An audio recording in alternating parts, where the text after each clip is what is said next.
Toutes les autres civilisations de l'histoire humaine ont pratiqué l'esclavage sous une forme ou une autre.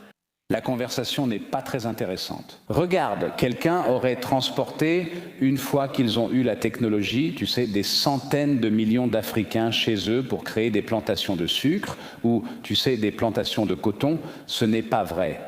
Mais c'est exactement ce que le monde islamique a fait. Le monde islamique s'est étendu à partir d'un minuscule territoire pour conquérir toute l'Europe du Sud et toute l'Afrique du Nord. C'est une fausse histoire du monde islamique. Attends une seconde. Et non seulement cela, mais aussi transporter plus d'Africains d'Afrique subsaharienne vers le monde arabe que les puissances occidentales réunies. Cet homme a littéralement ridiculisé tout le panel. Regardez. Voudriez-vous que toutes les autres nations deviennent aussi riches que l'Occident? Voudriez-vous qu'elles deviennent aussi démocratiques que l'Occident, Yanis? Moi, Pourquoi pas? je vais répondre par un exemple en lien avec ce qu'a dit Constantinos.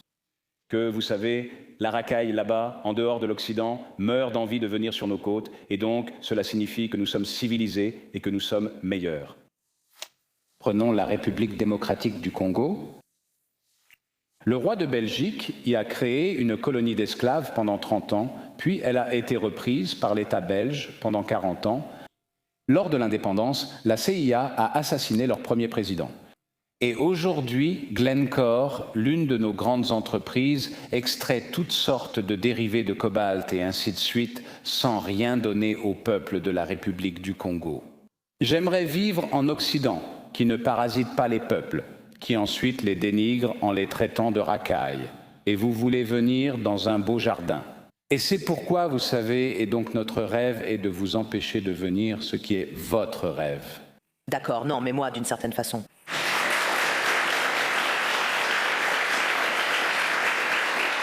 Mais est-ce que le but ultime, je veux dire, si vous pouviez le faire, ce serait que oui, vous n'auriez pas les compagnies minières qui font ce qu'elles font dans d'autres pays, mais ces pays se développent. Je me demande simplement si le rêve, c'est un monde multipolaire.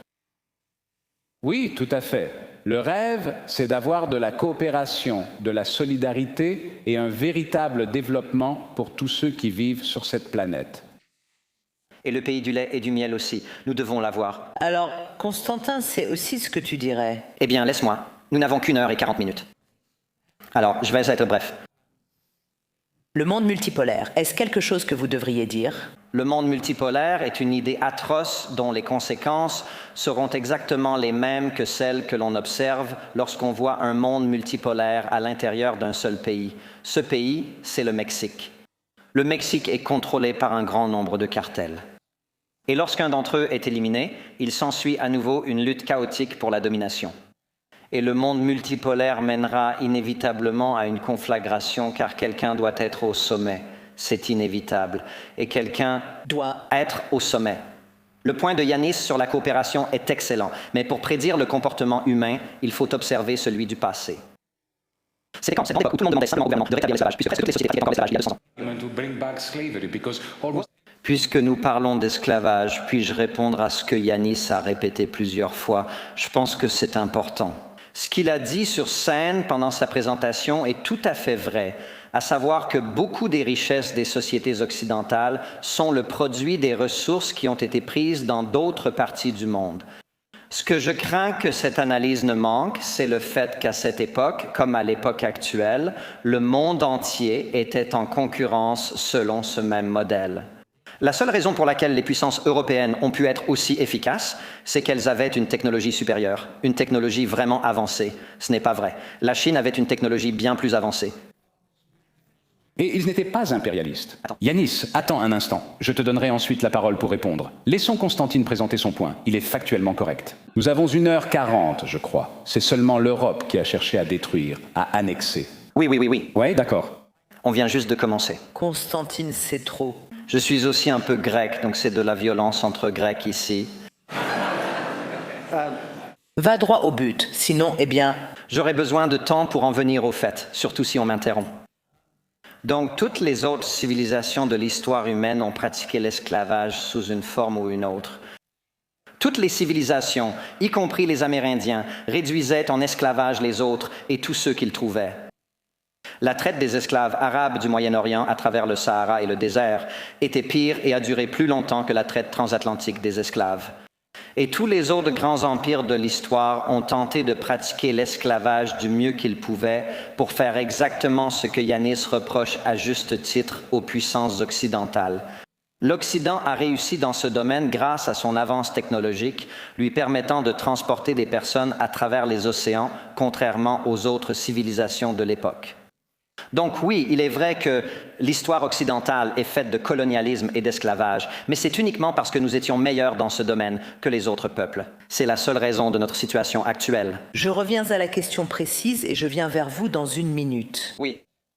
Devons-nous viser un monde multipolaire? Vous diriez, écoutez, nous vivons dans un monde compétitif. Compétons simplement contre tout le monde. Je dirais que le meilleur monde est un monde stable. Et la construction que nous avons depuis un certain temps est l'une des meilleures périodes de l'histoire humaine depuis la fin de la Seconde Guerre mondiale. Maintenant, pourquoi cela a-t-il été le cas pour l'Occident? C'est aussi vrai pour les milliards de personnes sorties de la pauvreté dans le monde durant cette période, en plus de l'Occident. Maintenant, est-ce que cela peut durer? Eh bien, je pense que c'est justement la question dont nous discutons. Je ne sais pas si cela peut durer, mais mon argument, l'argument que j'ai avancé, et la raison pour laquelle nous avons ce débat sur l'esclavage, c'est que je considère les valeurs occidentales. Je ne pense pas qu'il faille les imposer par la force aux Irakiens ou Afghans, comme certains dirigeants l'ont tenté, mais ce sont les meilleures valeurs pour ceux souhaitant vivre en Occident.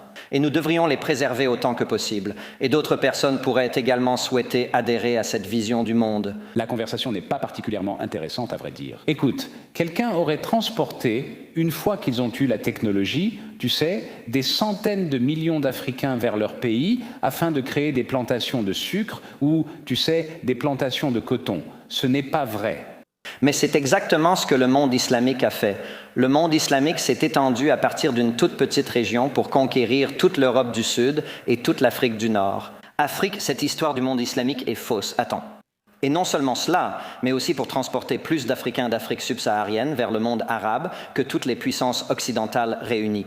D'accord, écoute. On ne peut pas régler ça maintenant, mais je voudrais juste faire une remarque suite à ce qu'a dit Constantin. Écoute. La crise de 2008 a effectivement réduit les revenus par habitant dans tout l'Occident. Mais pour les raisons que j'ai avancées, tu sais, l'austérité pour tout le monde, sauf pour les financiers. Ça n'avait rien à voir avec la migration dans ton discours. Tu as donné l'impression que c'était l'immigration qui avait créé les problèmes. Non, l'immigration n'avait absolument rien à voir avec la crise de 2008. Ce sont les banquiers qui ont créé cela. La combinaison de l'assouplissement quantitatif et de l'austérité a créé des possibilités pour que des gens viennent combler les manques. D'accord, pause. Je précise brièvement que je suis d'accord avec Yanis et ne suggérais pas que l'immigration ait causé la crise financière de 2007. Je suggérais que notre incapacité à nous redresser vient du fait que les politiciens font venir des personnes à bas salaire pour donner l'illusion d'une hausse du PIB. Cependant, puis-je juste aborder ce point à propos des réfugiés, s'il vous plaît? Tout d'abord, la majorité des arrivants sur de petits bateaux sont surtout de jeunes hommes, rarement accompagnés de nourrissons. Deuxièmement, l'idée que la majorité de cette immigration est due au fait que les gens fuient la guerre est tout simplement factuellement incorrecte. La plupart des gens, y compris lorsqu'on le leur demande, disent venir aux États-Unis, par exemple en passant par la frontière sud, pour une vie meilleure. Moi aussi, je le ferai. N'est-ce pas? Je le ferai aussi, mais les pays ont besoin de frontières. Il ne vous en parle jamais, il n'en parle jamais, mais c'est la vérité. Ce n'est pas seulement l'Occident qui pose problème avec l'esclavage, le colonialisme, en réalité c'est l'Orient. Et l'Orient en a fait beaucoup, et pour une raison quelconque, on n'en parle pas. On ne parle pas de la traite négrière arabe, on ne parle pas des conquêtes islamiques. On n'en parle jamais. L'islam est une religion de paix. Alors pourquoi Muhammad était-il un chef de guerre? Vous savez, il aborde simplement des sujets que beaucoup de gens n'aiment pas évoquer. Et c'est quelque chose qui a inversé la réalité. Un autre exemple de l'inversion de l'histoire est le conflit israélo-palestinien. Sortis de nulle part, ils ont créé cette fausse identité des Palestiniens et ont affirmé qu'elle existait depuis des milliers d'années, alors qu'en réalité, personne ne s'identifiait ainsi jusqu'aux années 60, personne ne s'identifiait. Si vous regardez le premier drapeau palestinien, il ressemblait en fait exactement à un drapeau israélien. Si vous regardez l'équipe nationale de football palestinienne, il y avait plein de noms juifs et beaucoup de personnes personnes juives qui faisaient partie de ces équipes. C'était en quelque sorte une Palestine juive, essentiellement. Mais pour une raison quelconque, l'histoire a été inversée et c'est devenu un problème qui a été créé et transformé en un ennemi absolu du peuple juif. Les gens ont commencé à s'identifier, et Yasser Arafat ainsi que d'autres ont essentiellement arnaqué tout le monde. Et maintenant, les gens, les Arabes israéliens, s'identifient comme Palestiniens. Petite digression rapide à ce sujet. Voilà comment on peut voir que l'histoire peut être complètement inversée en quelques décennies. En quelques décennies, ils inversent complètement le récit. Et maintenant, les gens la voient sous un angle complètement différent. Et avec Internet de nos jours, on pourrait penser que l'information serait beaucoup plus facilement accessible, que beaucoup de gens connaîtraient la traite arabe des esclaves et, vous savez, l'histoire juive sur la terre d'Israël il y a des milliers d'années. Mais non. Pour une raison quelconque, l'information est moins accessible à cause de tout ce monde étrange de conspiration dans lequel nous vivons. Tout est remis en question. Les gens aiment détester les médias traditionnels, et moi aussi je ne les apprécie pas.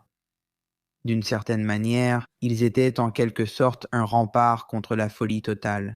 Cela peut éclater avec l'avènement des réseaux sociaux et l'avènement de, vous savez, des journalistes indépendants qui, pour une raison quelconque, se donnent pour mission de dire la vérité sans aucune preuve, et les théories du complot foisonnent. Donc, pour recentrer un peu la discussion, c'est ainsi que l'on voit que l'histoire peut être inversée, et les gens peuvent oublier les torts de certaines personnes.